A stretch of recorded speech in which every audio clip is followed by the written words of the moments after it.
Hello, good evening, and welcome to another edition of Eye on Port. It is proudly brought to you by the Ghana Ports and Harbours Authority, the Ghana Revenue Authority, also the nation's leading oil marketing company, GOIL Company Limited, as well as Serene Insurance. Serene Insurance says if you engage in trading, your best insurance company should be Serene.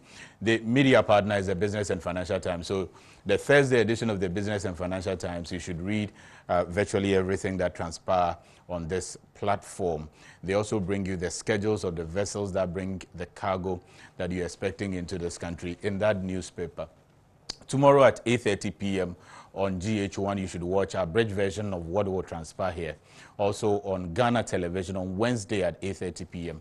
you should watch an abridged version. Today we're going to talk about the port of TAKORADI. We are devoting the entire program for the port of TAKORADI. If you connect with TAKORADI in any way, or the Western region, or if you have anything to do with the ports business, kindly begin to take a seat, because a lot is coming your way. In terms of what's going on there, infrastructural development, now we've seen a lot of transformation from the way back 1928 thereabout when the port was established. So we're going to talk in depth about infrastructural development in the port of TAKORADI, and my guest, able men, are already seated. We will be introducing them when we return from the break. And quite a number of other stories are also making rounds around the port and maritime industry. When we come back from the break, the program is next. Every now and again, GOIL makes good things happen. This time, GOIL has introduced Super XP Ron 95, a higher grade fuel loaded with additives and yet sold at the same price as normal fuel. GOIL Super XP Ron 95 enhances engine performance like never before. It maintains the engine by keeping it clean from carbon deposits. GOIL Super XP Ron 95 is designed to burn slowly and thus improves fuel economy, making you save money after several kilometers. GOIL Super XP Ron 95 gives you a smooth driving experience, that is, less vibrations. Fill up with GOIL Super XP Ron 95. Now there's no need to pay more for any higher grade fuel. GOIL has that sorted. GOIL, good energy. Electricity, pay your taxes. Our taxes, our future. Because you see, without our taxes, we wouldn't have good roads, good schools, better hospitals, street lights, and other very important social amenities. When we pay our taxes, we give our children free education. Tell God, my money too small. Why should I pay my tax? Look, small. Salifo, it doesn't matter how small or big your business or income is. You still have to pay your taxes. The little taxes from each and every one of us, when put together, could give your community clean water, or that deprived school with tables and chairs. Please pay your taxes. It is your responsibility. It is your civic duty. It is the law. Oh, how are you? Hi, Yvonne. A few words, please. Everyone is talking about the fire at your production house last week. How are you holding up? Has production stalled? No, not at all. My crew and everyone on my set is perfectly fine because I insure with Serene Insurance. As a matter of fact, I've had all my equipment replaced, including the vehicles that were affected. My workers have been sorted out. Even my production downtime has been covered, so it's all good. I have a meeting to attend to, so I have to get going. Sorry about that. Which insurance company did you mention? Serene Insurance, the new face of insurance, a member of First Sky Group. Coronavirus area is fine pa. So be nasa opawa gu so anasa obinti gu so a utuninya yare ni bi. Okadi ni bahani onaka oyehila ekoji. Ohe banye do. Oba wulo. Ogo bahunu. Oba chine. E ojamba wohe. Oba na sen kaka. Mekme musunchon. Mekme nuni enihe. Coronavirus infection, the symptoms can range from mild, one of it being asymptomatic. Asymptomatic just means that you may not have any symptoms at all, and the disease process can gradually worsen to be a severe form the severest being ultimately death. We are expected to sanitize our hands when our hands are not visibly soiled or you can't really see dirt on your hands. If you can see dirt on your hands, the best thing to do is to wash your hands with soap and running water. If you're using any of the cloth face masks, always make sure you have a rubber bag ready to receive it when you remove it, or you have a bowl of warm soapy water in which you can place the mask and wash. Wash your mask, dry in the hot sun for at least 5 hours, and apply heat by way of ironing. Utiliser les ports de TEMA et de TAKORADI, c'est avoir un traitement rapide et sécurisé de vos marchandises diverses en conteneurs, en sac ou en vrac, ainsi que tous vos véhicules en transit. Le Ghana a construit un parking bien pavé pour tous les véhicules en transit. Une nouvelle gare frigorifique pour le stockage de la marchandise congelée en transit. Avec un nouveau centre de traitement de données construit et la mise en œuvre efficace d'un guichet unique national qui permet aux données d'être accessibles par tous les intervenants, le traitement des dossiers dans les ports du Ghana est maintenant efficace et plus efficient.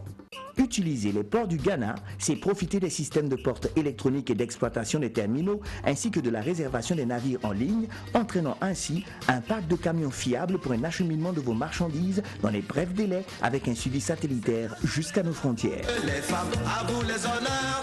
Les ports de TEMA et de TAKORADI célèbrent la femme. Que les bienfaits de cette célébration apportent plus de bénédictions. COVID times, COVID-19 is real. It is devastating the whole world, and all of us should be conscious of it. From the Ghana Ports and Harbours Authority, we have taken all the precautions necessary because we need to ensure our ports remain open to serve Ghana's economy with cargoes. And as a result, coming into our offices, we have reduced the number of visitors coming. We've encouraged as many visitors as possible to avoid physical contacts and communicate with us through emails. Those that must come into the premises, including our employees, once you come into the premises, before you access the main building, you need to go through the protocols of washing your hands, getting your temperature checked, and of course, using this hand sanitizer before you access the building. You'll notice even our lifts, we use external items to be able to pinch the lift for it to take people to various floors. So the precautions are critical. It is real, and every effort must be made to prevent it and eliminate it. And that is why supporting the wearing of masks is important. And that is why the initiative Masks for All is a laudable one that must be supported by every person, corporate and individuals. Let us all support Masks for All, not just supporting to provide the masks available, but encourage all to wear them. Wear the masks, and support the Masks for All initiative. Thank you very much. This campaign is brought to you by a coalition of event managers and suppliers, supported by Accra Metropolitan Assembly and the Creative Arts Council. Media partner is the Multimedia Group. Masks for All. Protect you, save all.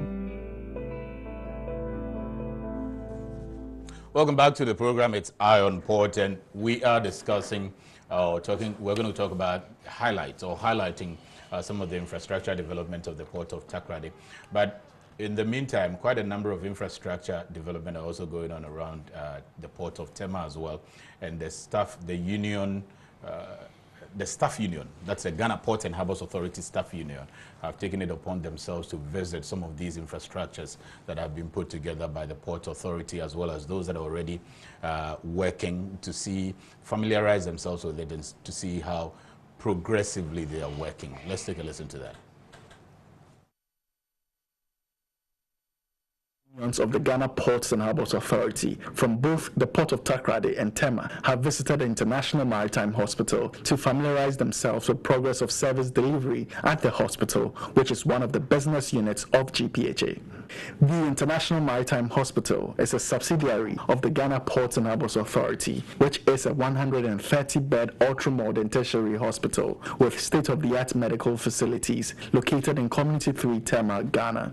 It has been operating 24-hour, 7-day services for nearly 2 years, offering general health care as well as specialist care services to clients. The chairman of the Junior Staff Union at the Port of Tema, Emmanuel Nikwe, revealed that the familiarization visit project will help them know the role they can play to continue to make the facility of choice for all and sundry. Basically, we've come here to acquaint ourselves with the facility. I mean, some of the things that you do here, your successes, and some of the problems that maybe as unions we can help solve them.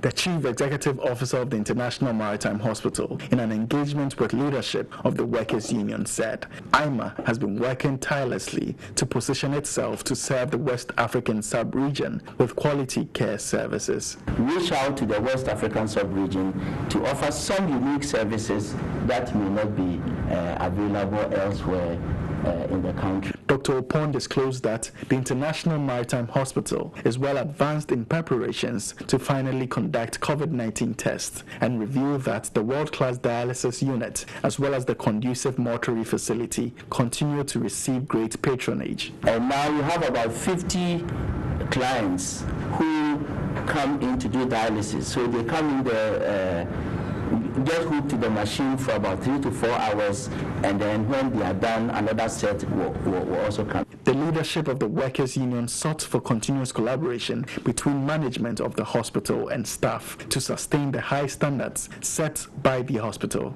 The word of mouth is what will let people even patronize here. You know, when they patronize, that's where you get money. So from that angle, customer care should be key. The junior and senior staff unions of the Ghana Ports and Harbours Authority from both the Port of TAKORADI and TEMA have also visited the KPONE Unity Terminal to ascertain the progress of development at that facility by the Port Authority. The KPONE Unity Terminal is a 40-acre facility also built by the Ghana Ports and Harbours Authority with an initial intention of making it a new divining terminal that will take over activities at the Golden Jubilee Terminal.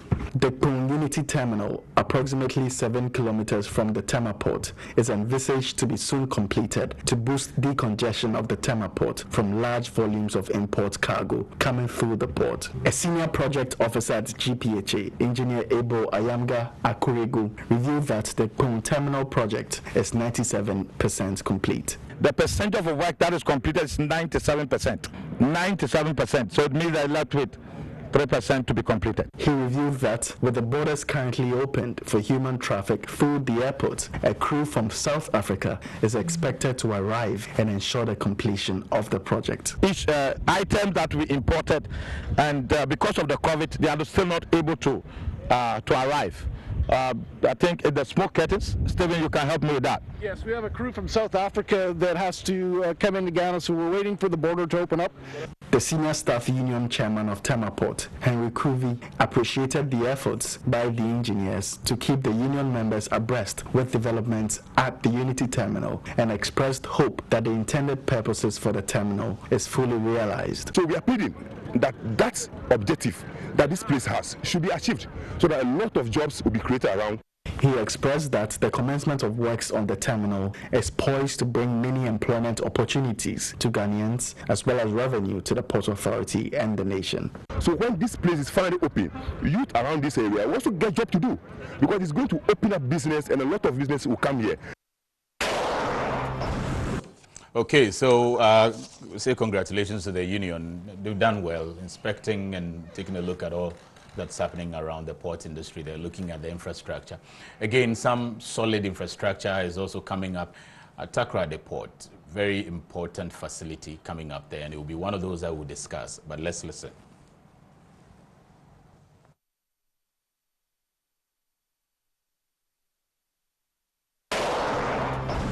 The Ghana Ports and Harbours Authority and Marshall Oil and Gas Services have entered into a commercial contractual agreement for the latter to develop, finance, manage and operate the TAKORADI Liquid Bulk Terminal.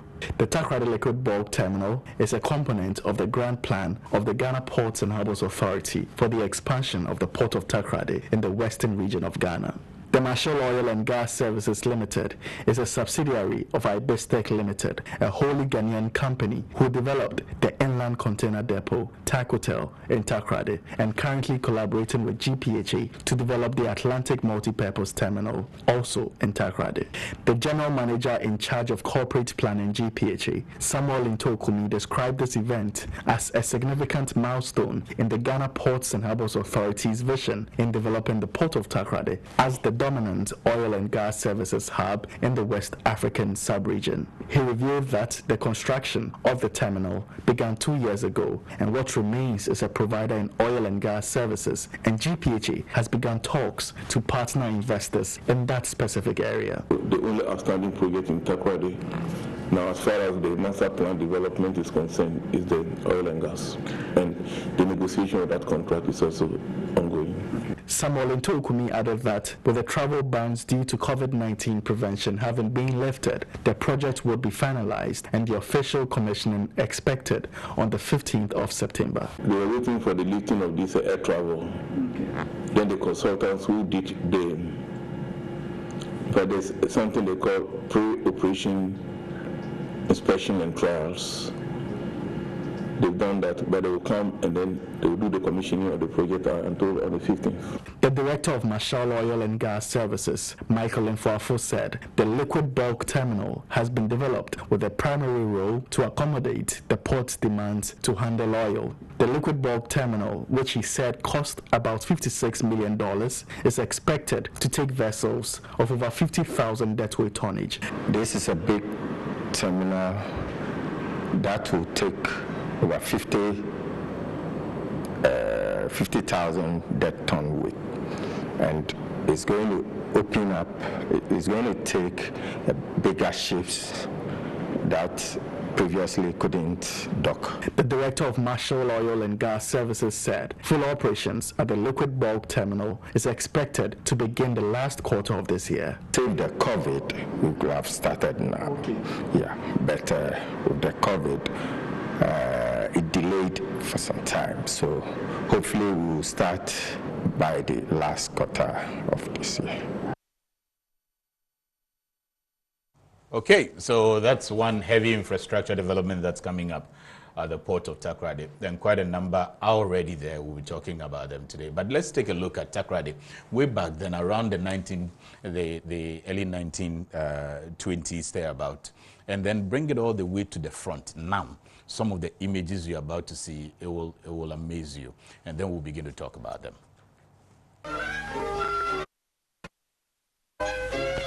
And so, the stone came down to the coast to build TAKORADI Harbour.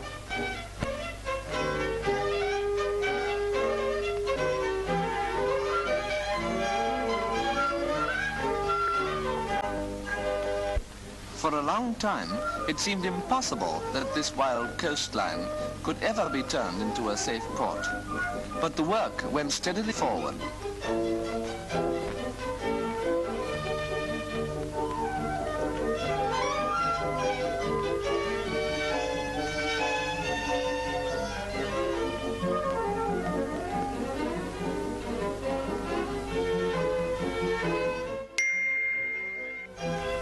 The native village of TAKORADI was replaced by a modern town complete with a hospital, with a water tower, with an up-to-date railway station, and with first-class roads.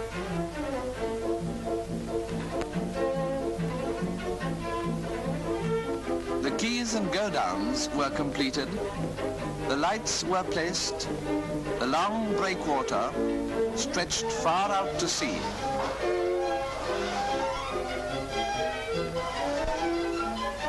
And TAKORADI Harbour was built at last.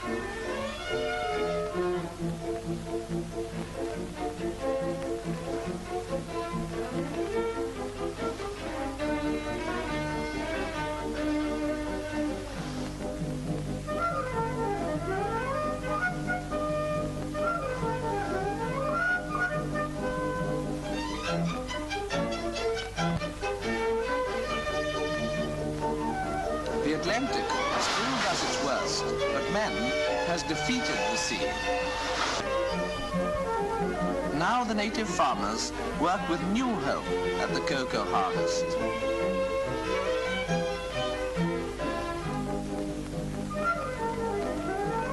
The ships are loaded up easily at the quay.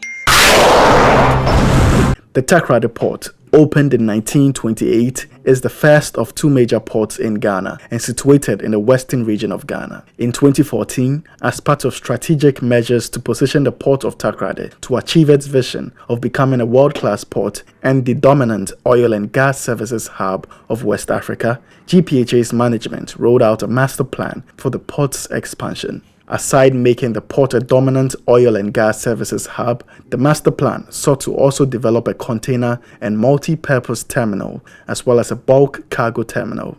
Infrastructural developmental plans were also intended to enhance the port's facilities to accommodate bigger deep-drafted vessels and larger volumes. In 2014, the port of TAKORADI began using desalination method to produce 75 gallons of potable drinking water per day from seawater to support the water demands of the port. This milestone was achieved as a result of the collaboration between the Ghana Ports and Harbours Authority, Viking Oil, Halliburton, and Ghana Oil. The production capacity of the desalination plant is expected to increase to 15,000 gallons of water per day when other desalination plants come on stream. In line with the vision of the government to empower local and Ghanaian businesses to grow in capacity and productivity, in 2017, the Port Authority signed a contract with a wholly Ghanaian-owned company called Ibistek to develop an on-dock multi-purpose terminal at a cost of $370 million. This was the first time in the whole of Africa that an indigenous company is being empowered to construct a port infrastructure. The terminal will have a 795 meters quay wall with depth of -16 meter chart datum. On the other side, a 900 meters quay wall with a depth of -14 meter chart datum. So far, 15.7 hectares or 53 hectares of land for the multi-purpose terminal has been reclaimed. Work has also commenced to relocate the old oil jetty to the north side of the new bulk jetty to enable further reclamation works to continue for the construction of the multi-purpose terminal. When completed, the terminal is expected to position the port of TAKORADI to attract more container traffic for the domestic, transit, and transshipment markets.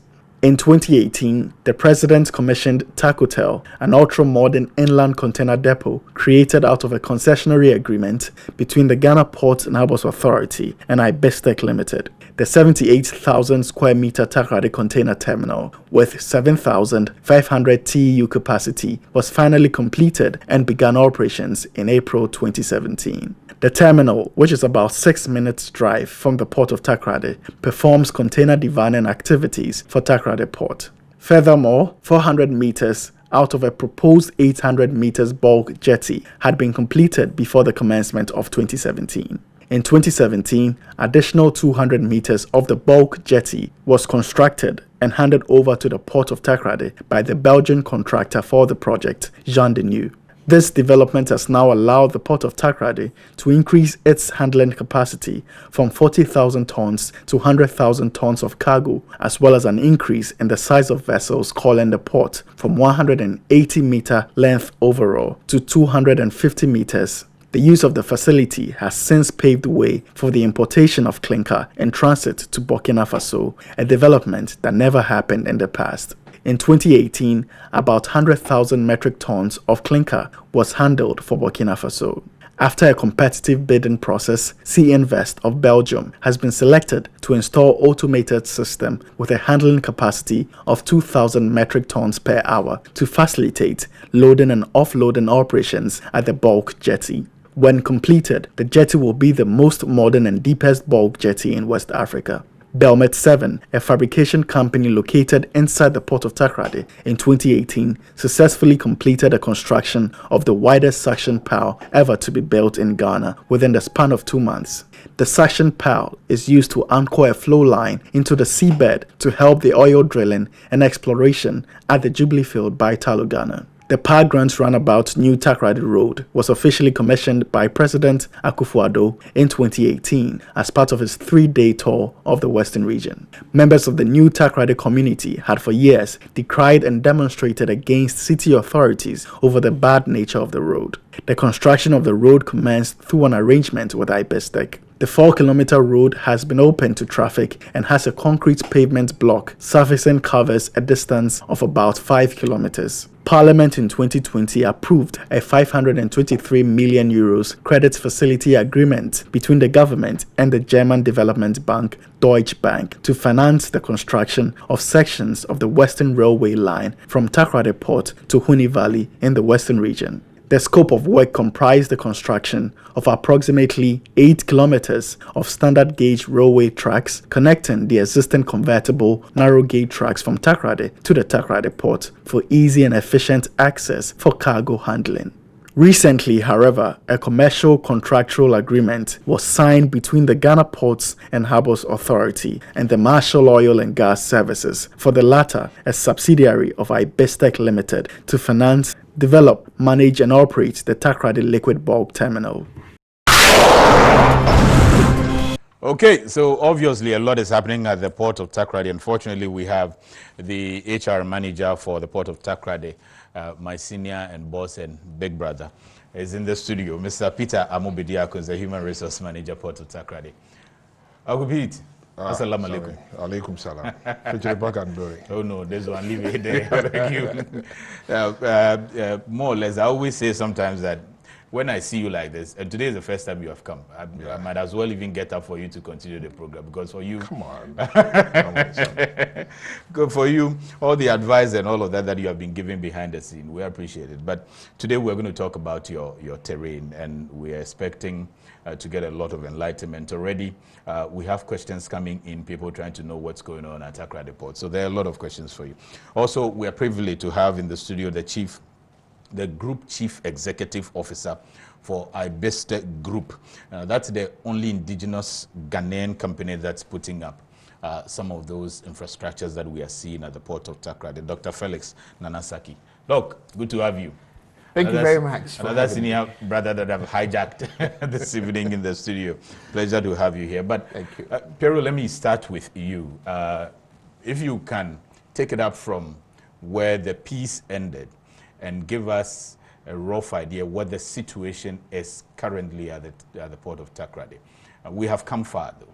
So if you can highlight where we have come from briefly, and then tell us the current situation at the port of TAKORADI. Thank you, Sami, and good evening to your viewers.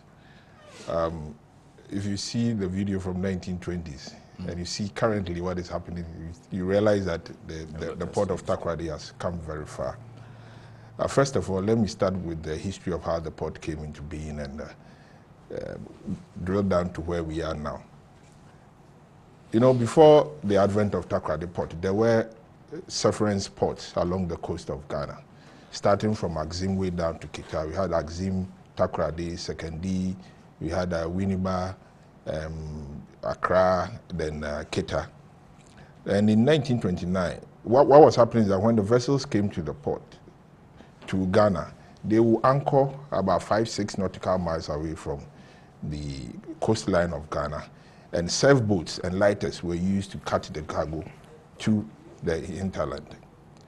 Then in 1919, they realized that evacuation of cocoa, or the production of cocoa, which was being exported, had gone up so high that the traditional way that we were using was not efficient and cost efficient. So that was when Gordon Gaggisberg, Sir Gordon Frederick Gaggisberg, was appointed the governor of Gold Coast. He immediately caused for a commission to be formed and feasibility to be undertaken along the coast to find the suitability of building a harbor to be able to meet the demands of the exporters of Ghana, the farmers of Ghana, and then also facilitate Ghana's international trade, and also meet the larger ships that were being built from the European shipyards. After, in 1921, when the commission finished its work, unquestionably, the one that was the sovereign port in TAKORADI was the one that was chosen as very suitable for a deep harbor. So Gordon Gaggisberg calls for the harbor to be constructed. It started in 1921 and was completed in 1928. Precisely, it opened for business on 3rd December 1928. So 3rd December coming, the port will be 92 years old. I see. So it became the first commercial port of Ghana. If you look at the first video, you realize that it had, the first port that was built had only the manganese berth, then berth 1 and 2. Then later in 1951, Sir Gordon Edin Clark also did an expansion whereby 4, 5, and 6, and the buoys were also built, and the oil jetty was also built. So that is the 1920, the 1951 port that you saw there. It had a depth of, from the manganese bed was just 8.6 to, I think, 9 meters. Later in 2002, it was dredged to minus 10 meters chart datum. So basically, that is what was. But what I want to tell you is that Gordon Guggisberg was directed not to continue building the port, because that was continue building the TAKORADI port. Yes, exactly, because he had a 10-year development plan. Okay. And that was immediately after the World War I. So there was a recession in Europe. So they made sure that he scaled down, but in scaling down, he made sure that the port of TAKORADI was built. Going forward, you realize that for 34 years, the port was solely the main facilitator of Ghana's international trade. Then Tema Port was built in 1962 by Osajifo Dr. Kwame Nkrumah. He decided to make Tema the industrial hub of Ghana. So we had Tema and TAKORADI. So we were complementing each other. Then TAKORADI Port then became, the timber trade then. That was the focus then. Down the line, then oil came on board. And we have been. And that's quite recent. That is quite in 2007. We have been the main strategic support base, and a lot of development has gone on in line with all these years. Okay, so let's take it from where Gordon Guggisberg was told not to continue further. What sort of development were we able to continue with as a country from that period? That's what I said. He did the buoys, the 5 buoys. That was the midstream operation. And what did we do from up there? He constructed the manganese bed, the berth 1, 2, and 3. Then later, we, Edin Clark built 4, 5, and 6, and added the oil jetty to it. Then, the breakwater was just 1.6. So, in recent times, the breakwater has been extended. We had a breakwater of just 1.6 kilometers. It has been extended by 1.08 kilometers, bringing the total breakwater to 2.7 kilometers.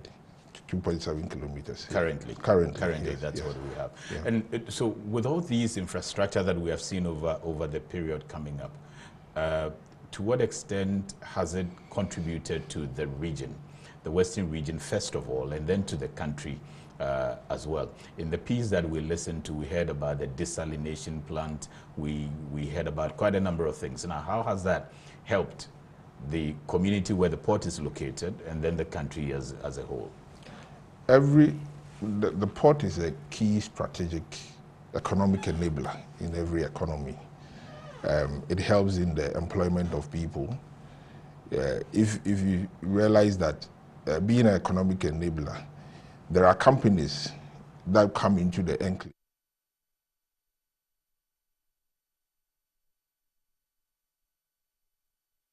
Was built. You have Gassem, that has been there for over 50 years. You have TAKORADI flour mills. Recently, you have Western Diamonds coming on board. Just last 2 weeks, we had some Chinese coming in to ensure that we get land for them to be able to build another cement factory. We have Ibistek also coming on board, creating a link with the port to also creating employment for the economy. All these generate economic activities in the port. Black Ivy, for example, has acquired about 400 acres.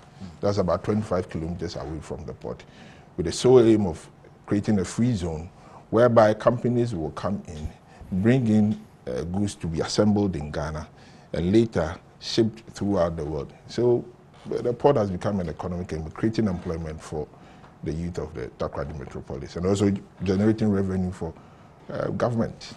And in terms of export and import, if you look at that region in particular, now that's where we have most of our natural resources coming from. You have the gold and manganese, the bauxite, and all of that.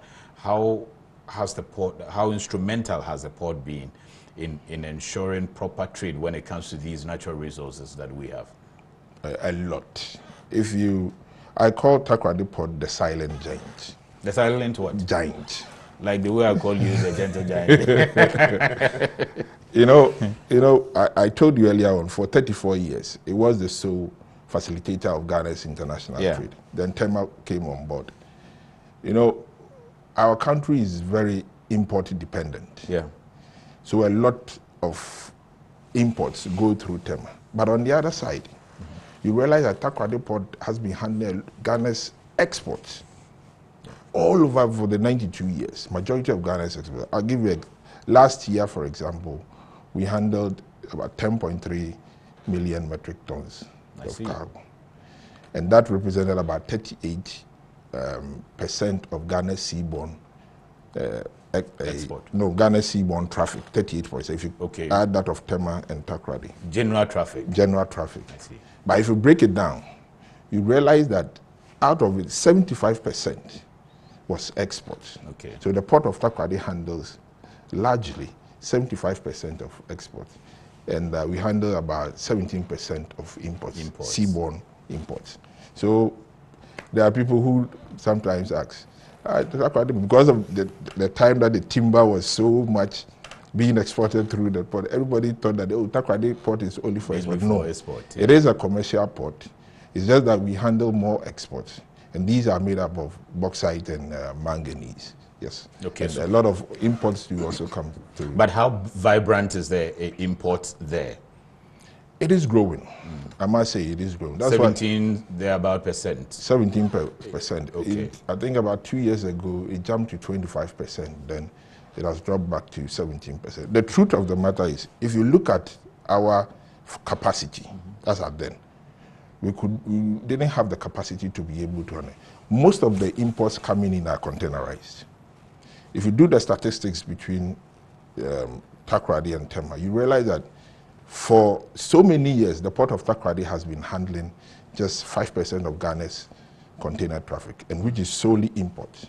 Yeah. Techra has the facility as compared to. So strategically going forward, that is why we partnered with IBISTEC to be able to build an on-dock facility of about 900 meters on one side at 40 meters depth, then 795 meters at 60 meters depth, so that we can be able to position the port, largely Ghana, to be able to attract more traffic, not only into the domestic market, but also into the landlocked countries of Niger, Mali, and Burkina Faso. Okay.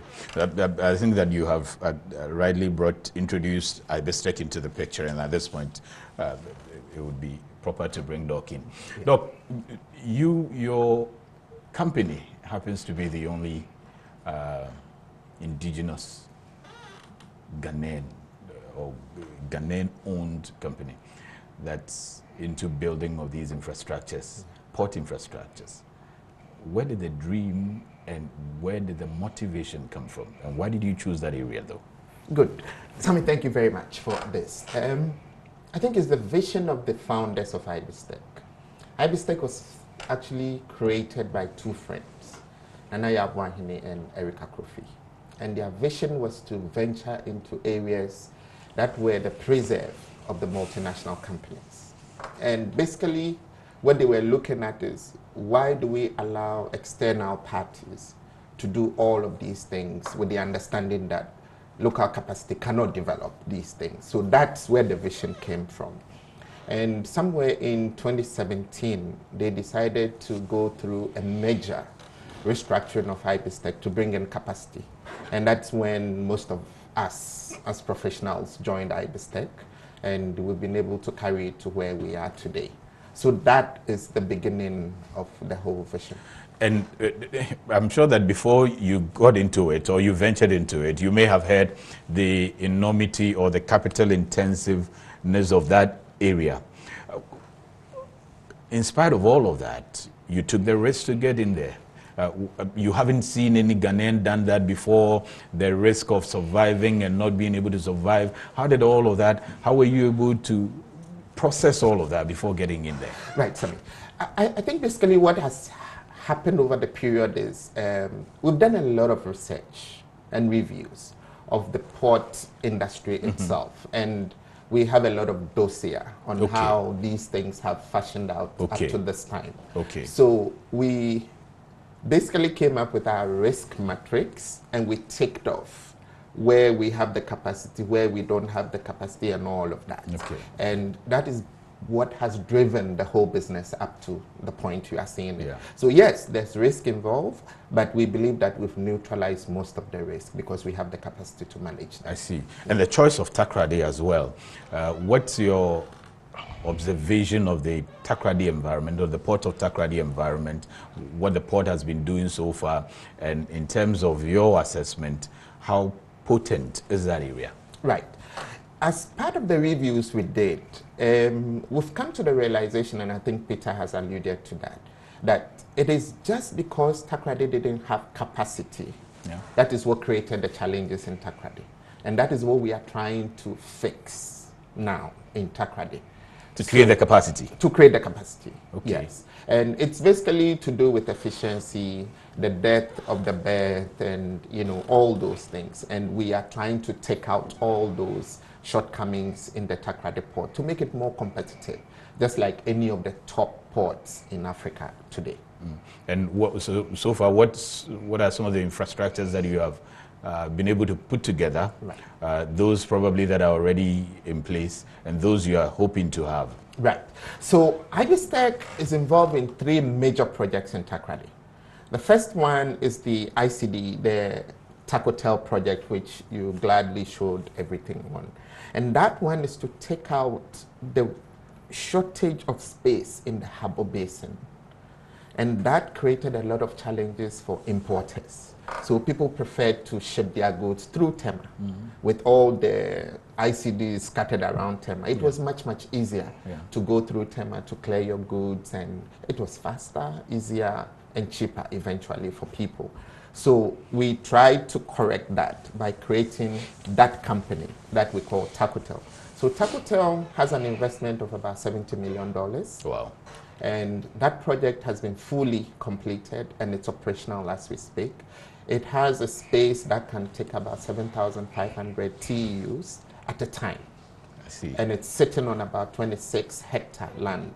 Okay. So we have enough capacity sitting in TAKOTEL, awaiting completion of the expansion of the port itself. Because we believe that with the expansion, a lot more traffic will go through TAKOTEL, but TAKOTEL is placed to handle that traffic that will come. Yeah. The second project we have in TAKORADI is the TAKORADI liquid berth, okay, which basically is the new oil terminal for TAKORADI port. And this is just to replace the old one, which was built by the British. The one we have in TAKORADI is about $56 million. The construction is fully done now. We are hopefully going to have the commissioning done on the 15th, which is next week. Doesn't necessarily the one the Vice President is coming That's to. right. I think it's yes. Tuesday or so. That's right. And then after that, it will be operational.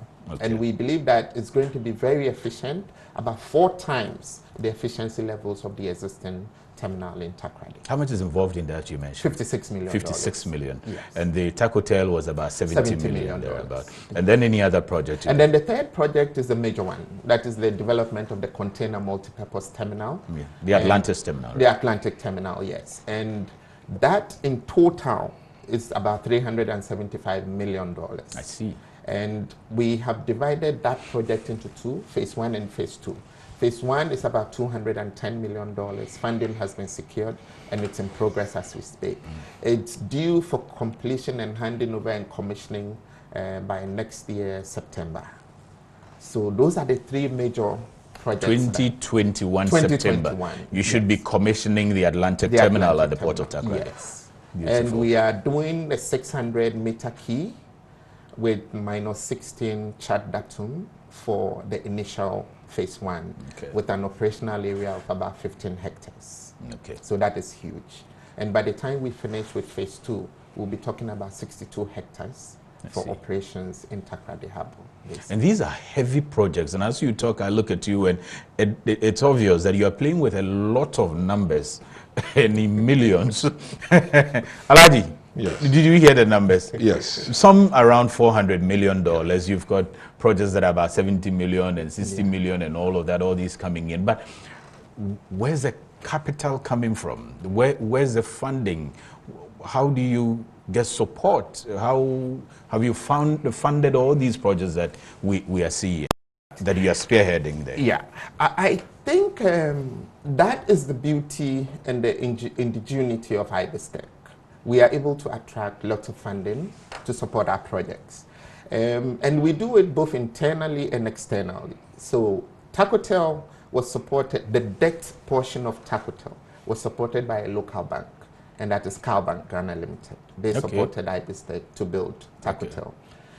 For the oil jetty, the local debt funding came from Ghana Infrastructural Investment Fund, GIF. And then the equity came from IBISTEC. And then for the multi-purpose terminal, which is the 210 million, the local equity came from IBISTEC, and the debt portion came from Africa Finance Corporation based in Nigeria. That's interesting. Yeah. I'll come back to you on where you are now, the projects that you have done, those that we've seen TAKOTEL, the success of it, and all of that. We'll talk about that briefly. But Piero, want to find out from you, how does this whole thing position the port of TAKORADI, and how unique is that port now? Yeah, the port if you of compare TAKORADI, that, probably compare that to Tema, for those who are not aware, and then we'll probably lift it up from comparing locally to comparing to our neighbors as well. First of all, let me put it on record that Port of Tema and Port of TAKORADI are not competitors. Definitely. We are all under one authority, and we complement each other to position Ghana as a hub to attract more traffic. It gives us some unique advantages. For example, the 800-meter bulk jetty that is being constructed at -16, the berth pocket has been dredged to -16. It is the deepest in West Africa. I see. The deepest in West Africa. I see, and that's what we can see on the screen. Is that yes. The one? Yes. Yeah. Okay. No, that is not. That is the main key. That is the this is the main key. Yes. Okay. It enables us to attract larger volumes of cargo and to be able to handle it efficiently. I'll give you an example. The way manganese was handled first time, it was double handling. Manganese will go to the manganese berth at 8.6 meters. Top up, then it will be shifted into midstream at the buoy at 11 meters, whereby barges and grabs are used to top up. Maximum that they could carry was about 40,000 tons. Clinker coming in, they could not bring out for the cement factories. The maximum that they could bring was also about 40,000 because the depth was just 11 meters. Yeah. Now, the new bulk jetty that has been created is -16, 800 meters. Maximum ships that were coming into the port at that time, maximum was about 180 meters. Now we are positioned the port to be handled 250-meter vessels. I see. They can load up to 100,000, at times even on high water, they can load up to 120,000. So assuming that in the old port, in the 1928 port, we were earning 1 cedi per ton, 40,000. So when the ship comes in with manganese, we are earning just 40,000. Over at the new bulk jetty, what happens? 100,000, that means it gives us more revenue. The oil also came in to trigger some of the developments that we are having. What happened was that we wanted to meet the needs of the traditional cargoes that we handle, and also vis-a-vis the oil that is coming in. Which was new. Which was new. Congestion was coming into the port. The oil vessels, for example, the demurrage was about, if they delay, was about $25,000. I see. $1,000 a day.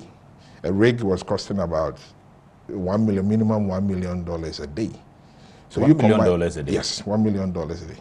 If you combine these, and you look at the share of Ghana's in the oil revenue, you realize that the oil majors, what they do is that they will add up all these costs, and at the end of the day, subtract it as part of their expenses before they will hand over Ghana's share to you. So at the port level, If we are able to reduce their waiting time, that they are able to go to the rig faster and come back, we will save a lot of money, and our revenue in the oil, our share in the oil revenue will go up. So the master plan that we intended, we are implementing 6 to do 3 objectives. 1, to reduce cost of operation, to reduce the double handling, to be able to bring in bigger vessels and handle more volumes. And these are the things that are going on. And if you look at the oil jetty, we have also dredged the maritime access channel, which was about 10, 11 meters at that time to minus 17, and that one is also completed. And these are some of the things that are coming up. In all of these things, how are we drafting the transit trade into this whole picture? Do you have them fused anywhere? Is there a plan for them as well? In as much as your local or regional trade was the bauxite, the manganese and all of that, and then the emergence of oil exploration in commercial quantities in 2007. And then now we have the transit, which has been with us all this while. Where are they in the scheme of things when it comes to the Port of TAKORADI? They have never left the scheme of things. It's still part of our planning. Okay. And if you look at the bulk jetty, for example, the dry bulk jetty, Burkina Faso had never handled clinker. They have cement factories, but their clinker was going through either Abijah or Lomé port. They had never. Immediately, the dry bulk, the key wall was completed, their vessels started calling. As I speak to you now, next week we have a meeting with SIMAF of Burkina Faso to again come in. And also Canis of Burkina Faso is also looking at bringing bulk clinker also through the port. We have wheat. And those are major companies in Burkina. Exactly. Right? These are Canis and they are looking for SIMAF. the competing ports in the whole of West Africa to see where easily they can cost efficiently transit their cargo through. IBISTEC, the TACO Tel 2 offers us another opportunity. The container, there are a lot of mining companies in the Francophone countries, Burkina Faso, especially Mali. Most of the things that they bring in are containerized. And IBISTEC, the TACO Tel facility, offers us an opportunity to bring in more containers so that they can be handled efficiently there. Ammonium nitrate has also been factored into the trade. So all these things are ongoing. Doc, in this whole thing, I'm sure that there are some, you are making your effort. There are some complementary supports, complementary facilities that probably can help your work. Are they, how are you getting those complementary infrastructure to be able to build what you have envisaged for the Port of TAKORADI in partnership with the Port and Harbors Authority? Right. But so far, I think GPHA has been very cooperative, and we've been working together very well on the project itself.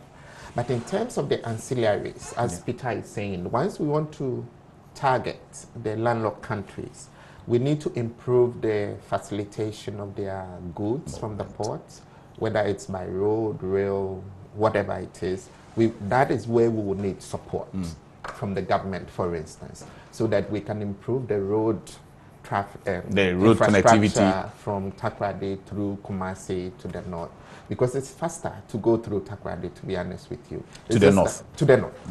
It's just that we will need to improve the road infrastructure to enable it to become more beneficial to the customers who are out there. What's the current situation, though? What's the current situation of the road network all the way up north? I think from the port to, let's say, Cape Coast Yamransa is good. Okay. Then from Yamransa to Prasu is fairly good. Then from Prasu to Ashanti is also good. Then through Ashanti to Techiman, then to the north is also fairly good. Okay. So these are the sort of things that you want to see improved. That's right. Okay. Because when that is done, it would be attractive for the landlocked nations to then begin to assess it. But beyond road, what about rail? Because the last time the rail minister was here, he talked extensively about some of the plans along that side. He talked about even the Kojokrom stretch being done and all of that. What's the update with the rail? Something that we are also looking at, because looking at the container traffic, it's the best way of transporting these things across the country, so that we can free up the roads from, you know, accidents and other things, damage and all of that, because these containers are heavy. And if we put them on the rails, they will be much, much better for the clients who will be using them. Beyond road network, that's it? You don't have no needs when it comes to complementary infrastructures and ancillary infrastructure that I will say that we do. I will say that we do, because all the numbers I was bundling around includes other services, which if we had support would have brought the cost of the projects down. Classic example, if we finish the container multipurpose, we are supposed to have a huge transformer station, for instance. Electric transformer, an extension of the main 33 kVA to that transformer. And all of these are financed from the project. So if we had support from, let's say, the state in terms of extension of these facilities, they are going to drop the cost of the project significantly and make the projects more attractive for other investors who will be interested in it. Another one is water. Because the terminal is huge, we are not depending on the existing water infrastructure at the port. So the plan is to have a direct line from the pumping station straight to the terminal, so that we can have the necessary pressures for the firefighting and all those other things. That is also coming with an extra cost to the project. So when you look at all the ancillaries around it, if support can come in the form of these areas, then the investing company can concentrate on the project. It will be cheaper and faster to deliver. Okay. As you talk about water, because I thought at some point, and we mentioned it a little bit in the piece there, the desalination plant has been of tremendous help ever since it was. Yeah, it has been. And you know, oil drilling needs a lot of water. Yeah. And to augment the Ghana water and sewage supply in the port, the management also partnered with Viking Offshore and Halliburton to bring in a desalination plant. And it's still working, and it has really, really helped. I know ENI solely relies on the desalination the source of water from there. Yeah, it has really helped. At some point, even the communities were benefiting. Was it that, if I remember, somewhere around 2016, 2015, the early part. Okay. But is there a way, or have you put some of these requests out there that, you know, you wish that as quickly as possible some of these supports would come your way? Because I know that along the line, and we saw it again in the piece, the president also commissioned the road network, that the runabout there about. Yeah. So have you put some of these requests across? Because a lot of people will be expecting, with all these projects coming up in TAKORADI, people would want to see the fruit as quickly as possible when you start. Sami, you are right. And the road we are referring to, for instance, was a condition that GPHA put in the concession arrangement that we have with them. Oh, then that was good. So I finance that construction. Oh, okay. Yes. So it's one of those things. IBSTEC finance, but it's going into the project cost, which is avoidable. So those are some of the issues that probably will have to seek support. The community is also happy, and we all saw the nature of that runabout and then the road. It was terrible in the past. Yeah, it was very terrible. Very terrible. Kiwi has a lot of challenges. Boss, Piero, you at some point you were in charge of the oil and gas area at some unit or something at some point. If you can also highlight what are the infrastructures that the Port of TAKORADI, for instance, has for oil and gas? Because I know you tout quite a lot the fact that you want to be the hub for oil and gas within the sub-region. What infrastructures do you have in place that you think has positioned you in that way, or you hope it positions you in that way?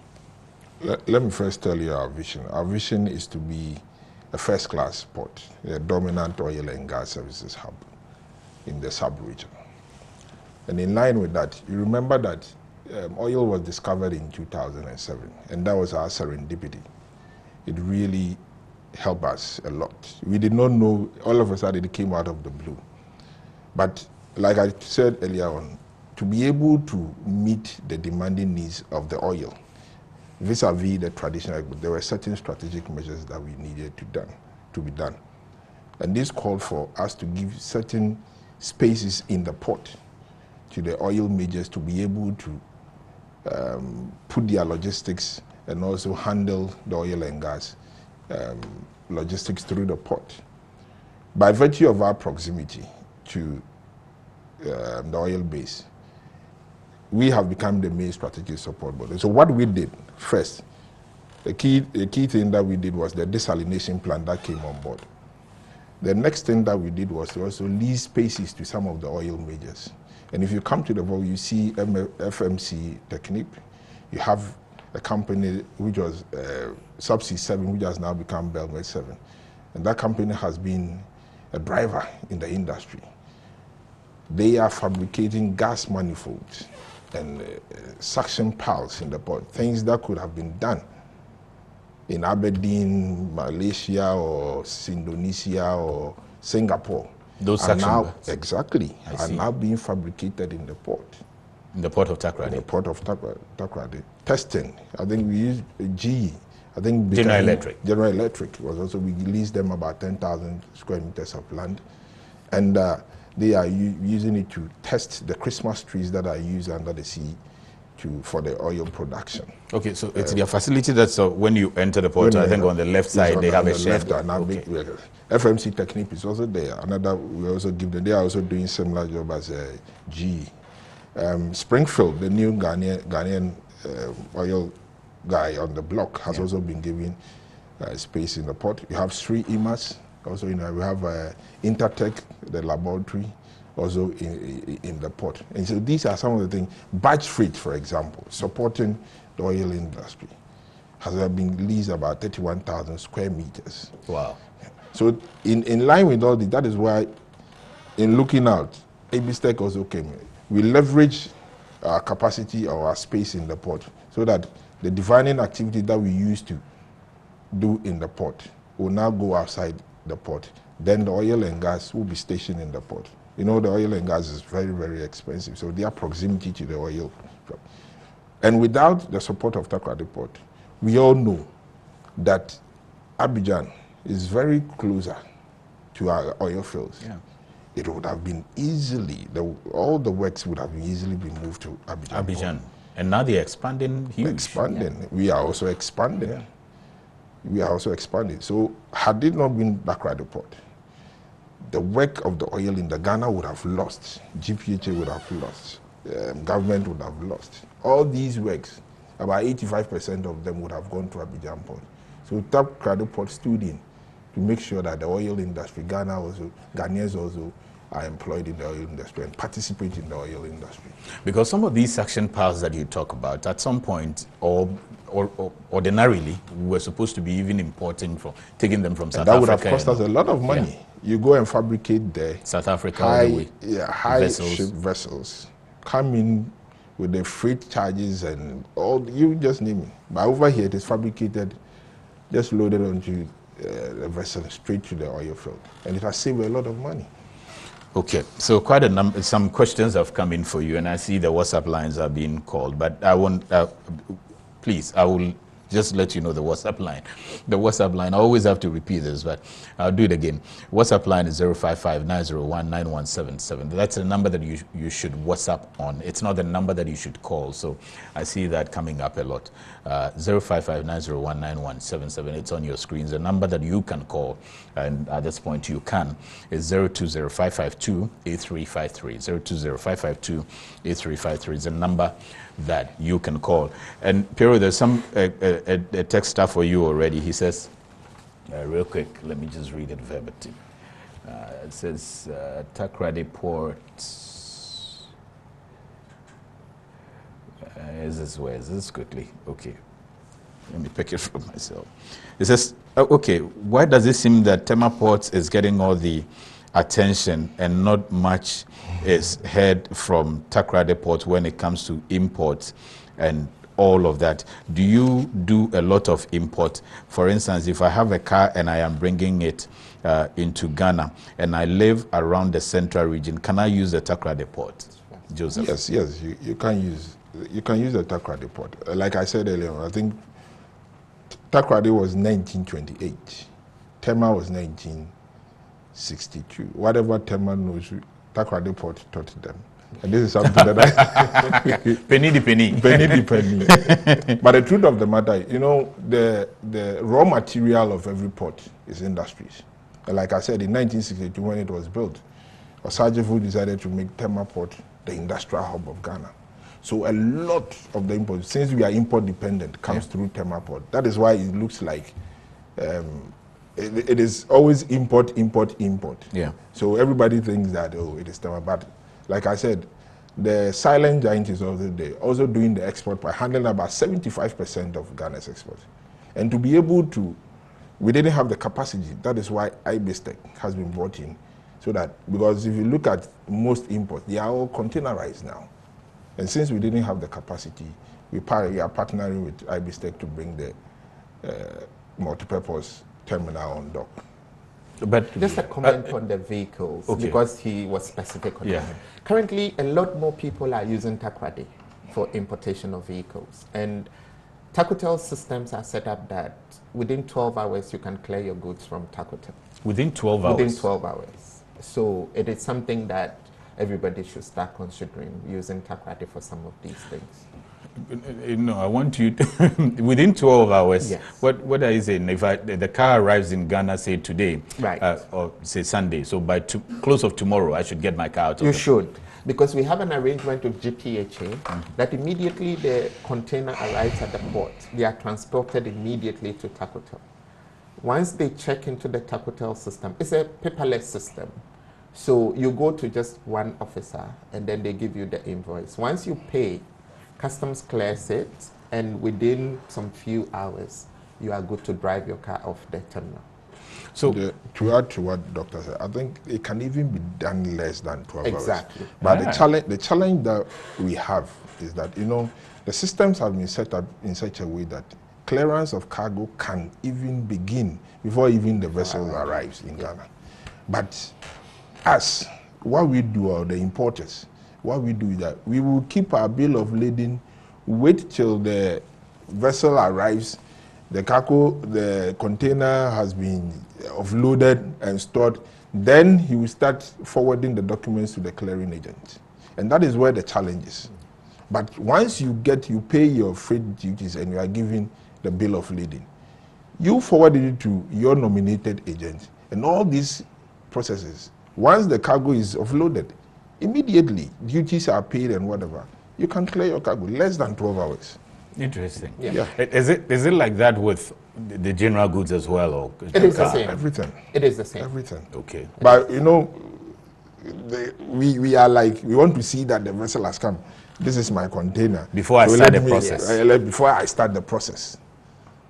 But that is not how the system works. Assume that you are that type and you wait for your container to arrive before you start the process. What's the timelines involved as well? That's the 12 hours.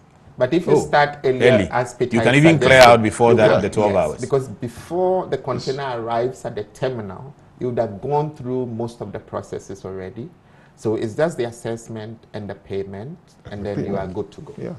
Which is because once you assess, you know all the cost associated with it. You just forward it to the bank. You are given a paper and delivery. Yeah. So ideally, for convenience sake, who should be assessing? Because somebody has just asked that, okay, so I live in Axim, but my work is in the central region. I work in the central region, and I like to import a lot of cars because I have a garage. I have always been using the port of Tema. I never thought that the TAKORADI port is convenient. What will you say to somebody like this? How should I put it? If I live, where should I live before I can find the TAKORADI port convenient? Or I can be anywhere and still... You can be anywhere in West Africa. We have friends who are in Accra, Tema, but they are importing their vehicles through TAKORADI. because it's faster for them. I see. Yes, to clear from TAKORADI. But they would also have to pay some transport costs, though, or that one they yes. have to balance it and see. They have to. You have to see the cost-benefit analysis and see. You have Aboso Kai people clearing from TAKORADI. From TAKORADI, yes. You have people in Kumasi also clearing from them. The truth of the matter is, when you are buying from Europe, I think one thing that you should insist that once maybe I'm in Axim or whatever, I want my cargo to be dropped in TAKORADI port, and your forwarding agent over there will assist you get a vessel that is coming to the port of TAKORADI. Interesting. Somebody on Facebook, Mufti Dan Fodio says, wow, kudos to the hierarchy of the port of TAKORADI.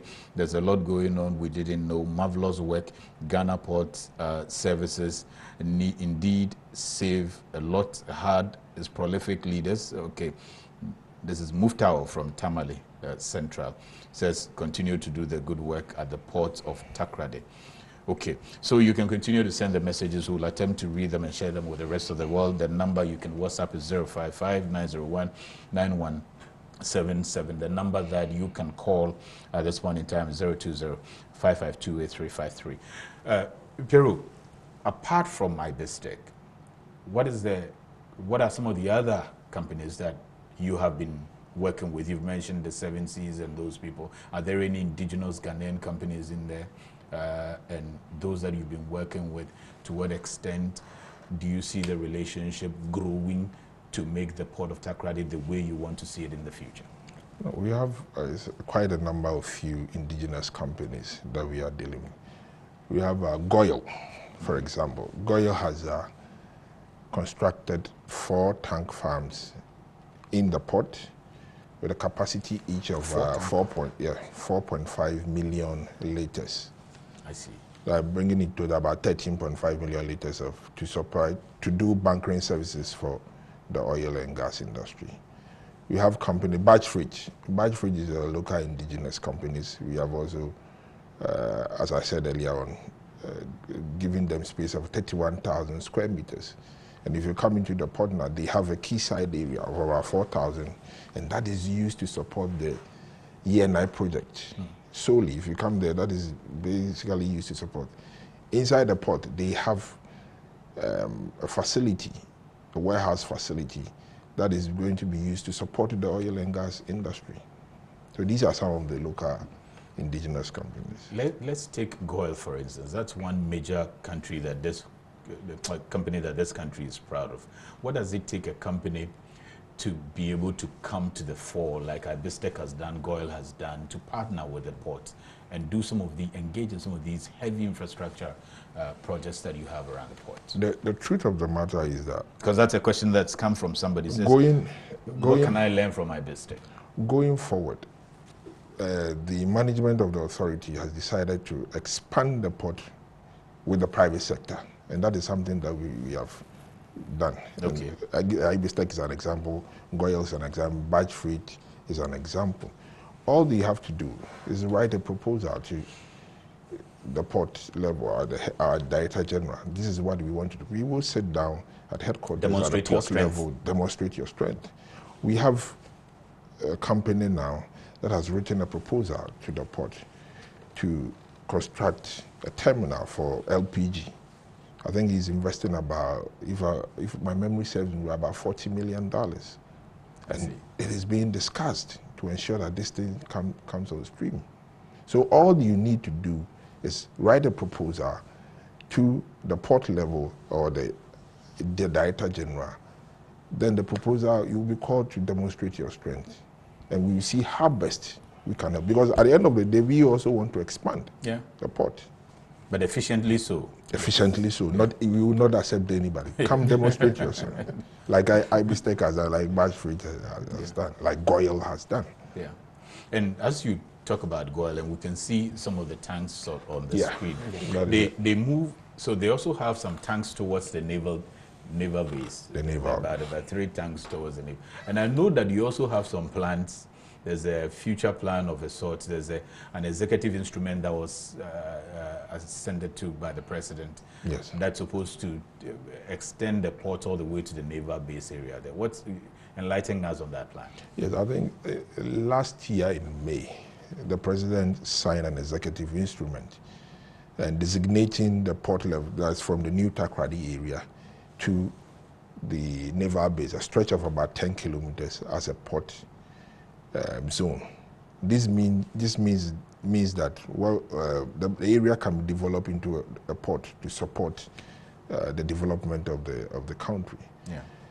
As I speak, I know certain proposals have been forwarded to our headquarters.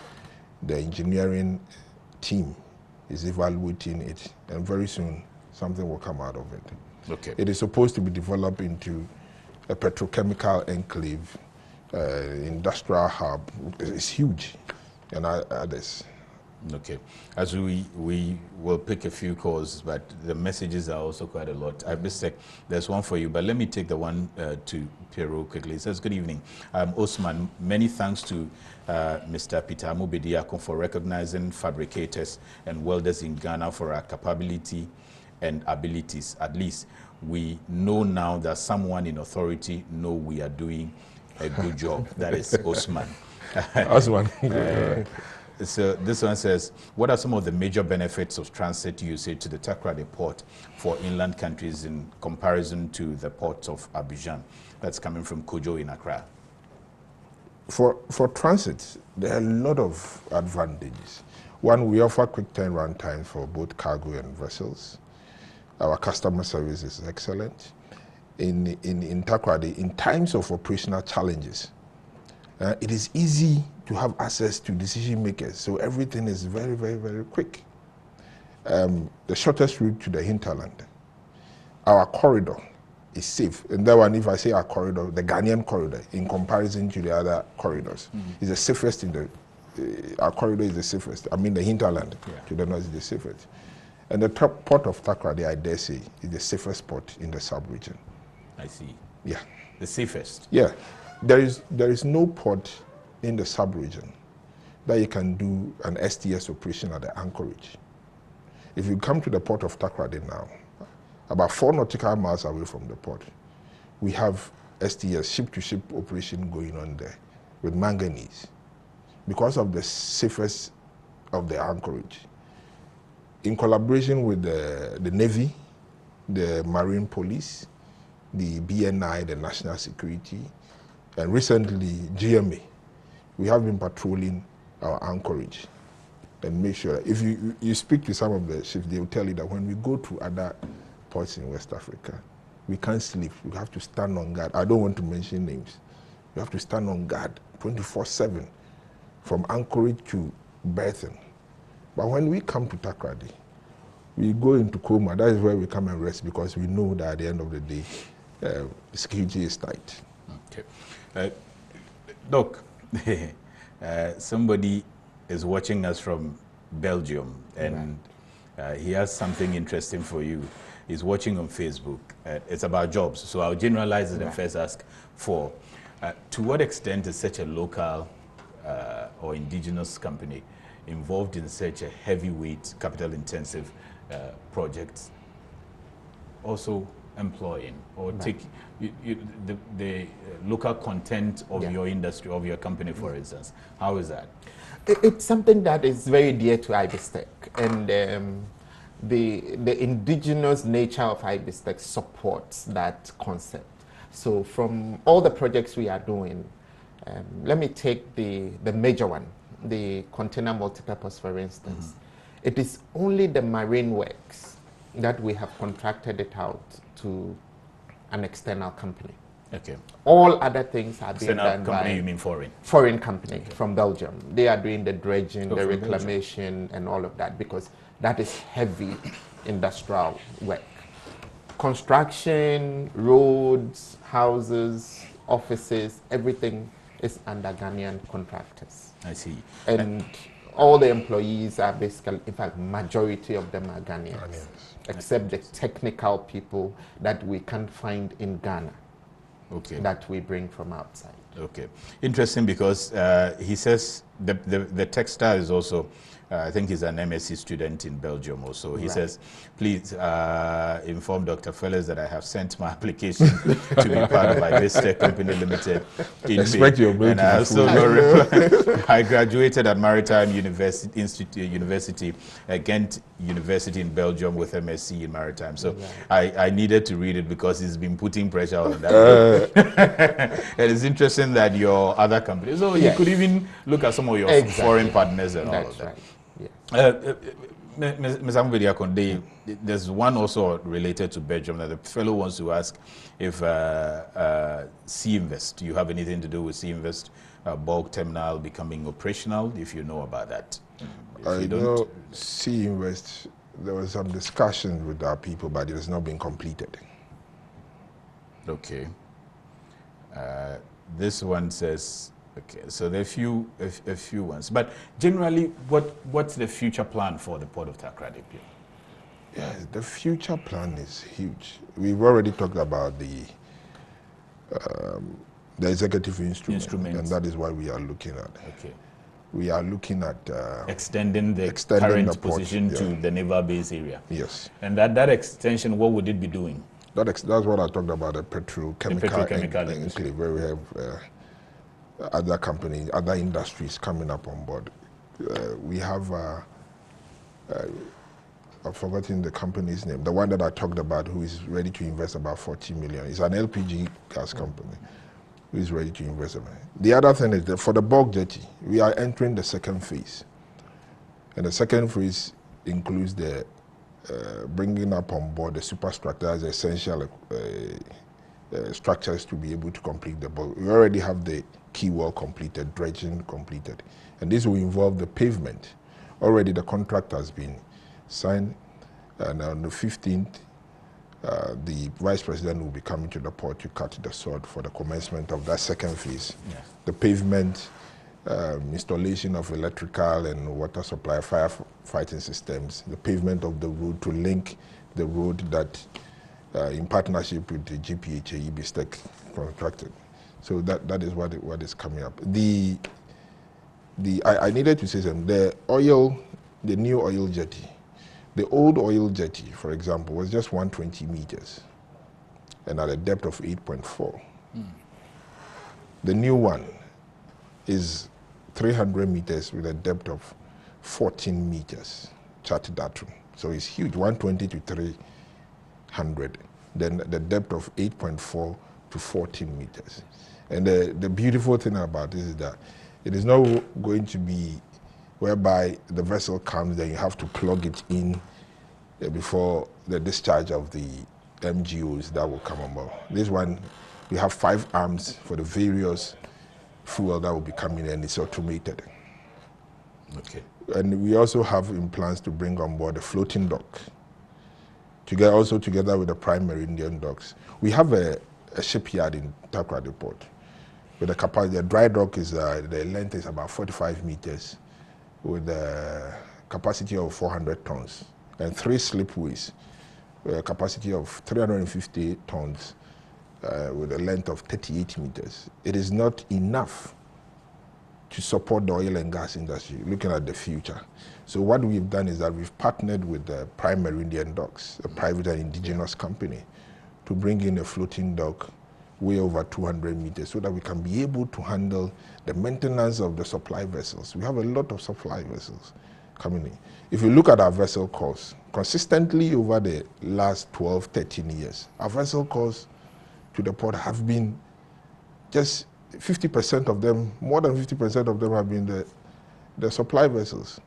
When it's time for them to be maintained, they either go to South Africa or they go to Las Palmas for their maintenance, whereby they do not have this facility here to be able to support them. So management has partnered with the primary Indian docks. So, inshallah, very soon, they will come on board, and the maintenance could be also done in Ghana. Okay. In Takoradi, to be precise. On Facebook, Azuma Prince 80 says the Takoradi port, to him, is the most efficient port, not just in Ghana, but within the West African sub-region. Thank you, Azuma. Thank you, Azuma. I believe he's used the port, and yes, that's what he says. Yes, though. exactly. And somebody else came to support. Shara says, in actual fact, the Limited off-dock terminal that has the waiting area for terminal for importers is one of the best, if I have to paraphrase it. Yeah. So I think that you're getting a lot of commendation from the folks around the TAKORADI area who use the facility. But I think that it goes beyond people who live just around the Western region using the port. Going forward, how else are you able to let folks within the northern part of the country know that it's probably convenient using the port of TAKORADI? I think we have been embarking on trade missions to the various landlocked countries.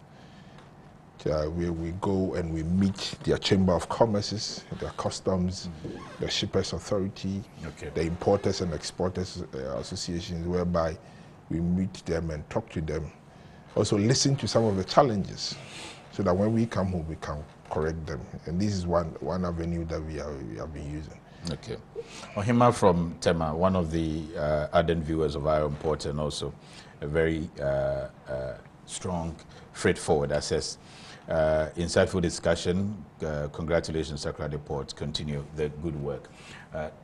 Doc, final one from you would be, where do you see yourself or where do you fit in with the future of TAKORADI? Now you have a lot of things going on. What are the plans for the future in terms of working collaboratively with TAKORADI? I think for IBSTEC, what we are looking forward to is we have now created an opportunity for other companies to come in and also invest so that the chain can be completed. Classic example, the oil jetty Peter mentioned, for instance, it's huge with 5 loading arms for petrol, diesel, heavy fuels, bitumen, and gas. Now, the challenge of TAKORADI is there are very few tank farms in TAKORADI. So it's an opportunity for other investors to also tap into, construct their tank farms, because the jetty is there to pump the material for them. So those are the things that we are currently looking at, so that Ghana will be the beneficiary, not just IBSTEC or GPHA, but the whole economy. We're going to pick international news right now and we'll return shortly.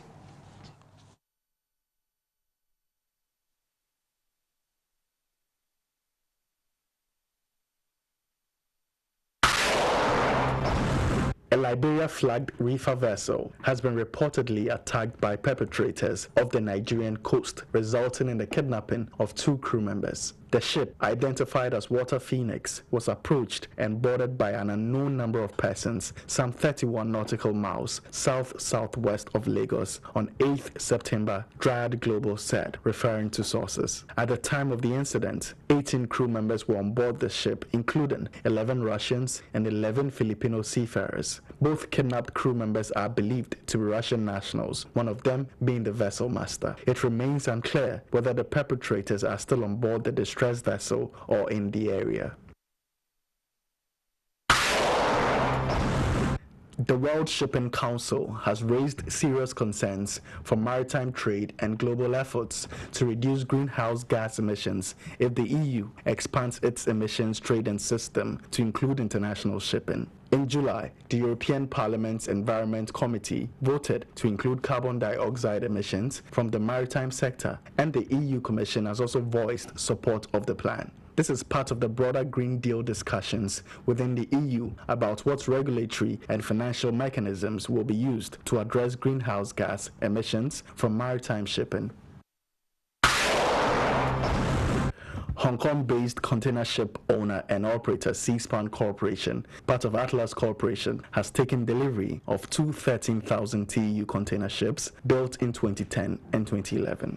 Both vessels have commenced long-term time charters with an unnamed global liner. Although Seaspan has not provided any additional details on the Boxship duo, Vessels Values data shows that the ships in question are Madrid Express and Paris Express. Built at Samsung Heavy Industry Shipyard in South Korea, both ships were purchased from Germany shipping company Peter Dollar Schifffarts KG.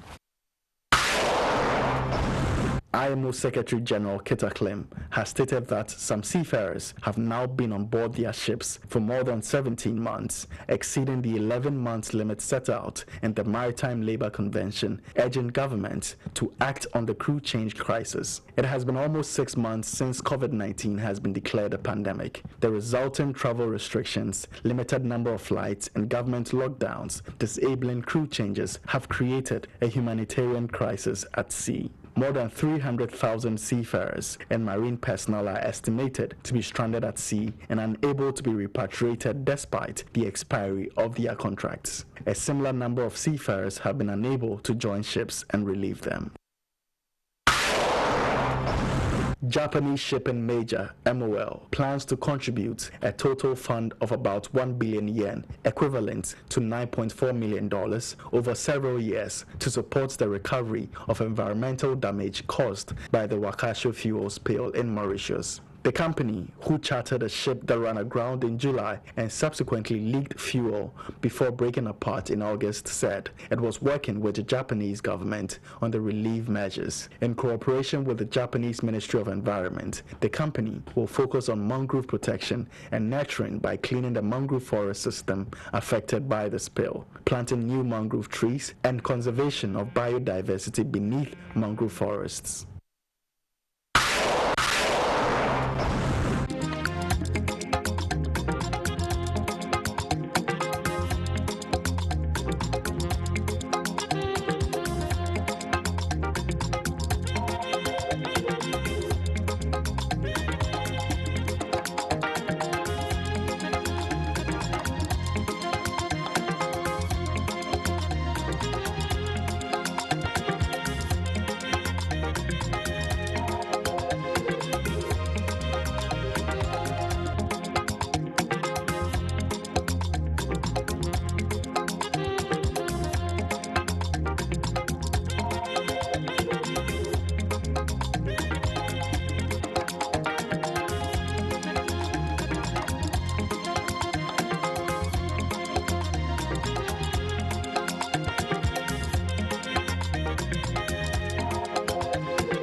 Okay, so as we prepare to wrap up here in the studio, Dr.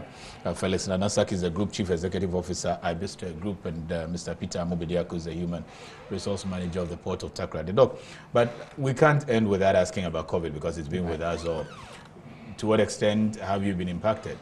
Almost all your projects. Yes, all the projects, to be honest with you. Takotel had some issues in terms of the number of TUs that they were receiving, and it's all because of COVID, because all the other ports were struggling to bring goods. In terms of the oil jetty, it's to do with the subcontractors that we used for the installation of the loading arms. Because of the airport closure and all those things, they had to wait and come when the airport is open. So we are looking forward for the arrival next week to do the pre-commissioning. They are yet to come.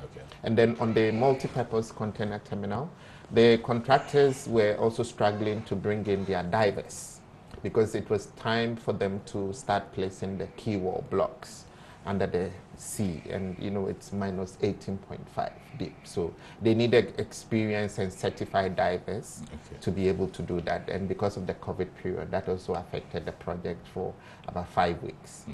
But now the divers are in and we are trying to recover the lost time. Good. And it's going well. Good to know. And generally the Port of TAKORADI, Piero? I think COVID to an extent affected us, and to another extent it did not affect us. I would like to go through the statistics for you. What are the numbers that we have? If you do a comparative 6-month analysis, January to June 2019, January to June 2020. That's what I'm talking about. As of June 2019, the port of TAKORADI had handled 5.8 million metric tons. 5.8 million. That's last year. Yeah. This year, we had handled only 2.7 million metric tons. 2.7, and we're already getting into the fourth quarter. A negative variance of 5.3. Oh, sorry, 53%. Yeah. That's gone down 53%. Yeah. But let's drill it down and let's see where this has come from. Imports. Last year we had handled 1.4. This year we had handled 1.290. A difference of 132 metric tons, representing about just 9%. Now, when you come to export, last year, as at June ending, we had handled 4.3 million metric tons. So this year we had handled 1.37, that's 1.4 million metric tons. I see. A difference of 68%. Wow. So you realize that export, like I've already told you, is the backbone of the port of TAKORADI.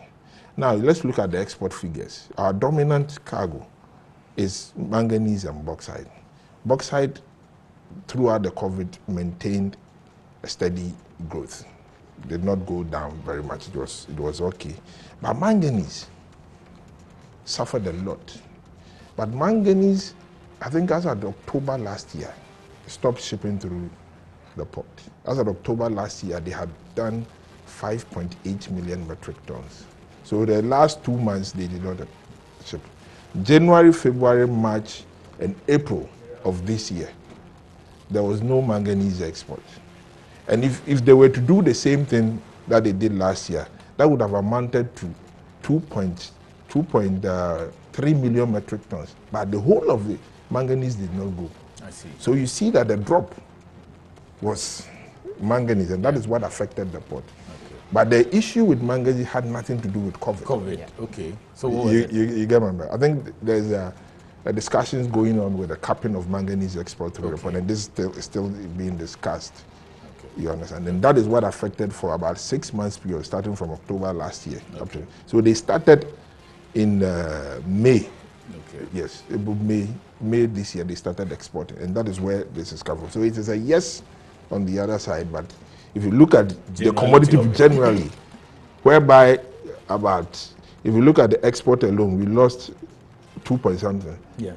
Yes, 2.9. Total export that we lost was 2.9. Out of it, 2.2, representing 76% was manganese, which is not COVID related. Okay. So that is where the challenge is coming from. I think that's well explained, clearly understood. Thank you very much, gentlemen, for coming. I appreciate your time. Thank you, senior brothers. It's good that today I was able to hijack you. It's not a hijack, it's an ambush. So Peter Amubidiako, excuse me, is the Human Resource Manager of the Port of TAKORADI, and then Dr. Felix Nanasaki is the Group Chief Executive Officer at Abijah Group. Thank you for watching. The executive producers of the program, Mrs. A.C. Soderberg and Mrs. Esther Jebidonko. A lot of the technical producers have been helpful. Joseph is right in front of me behind the camera. Thank you for watching. See you next week.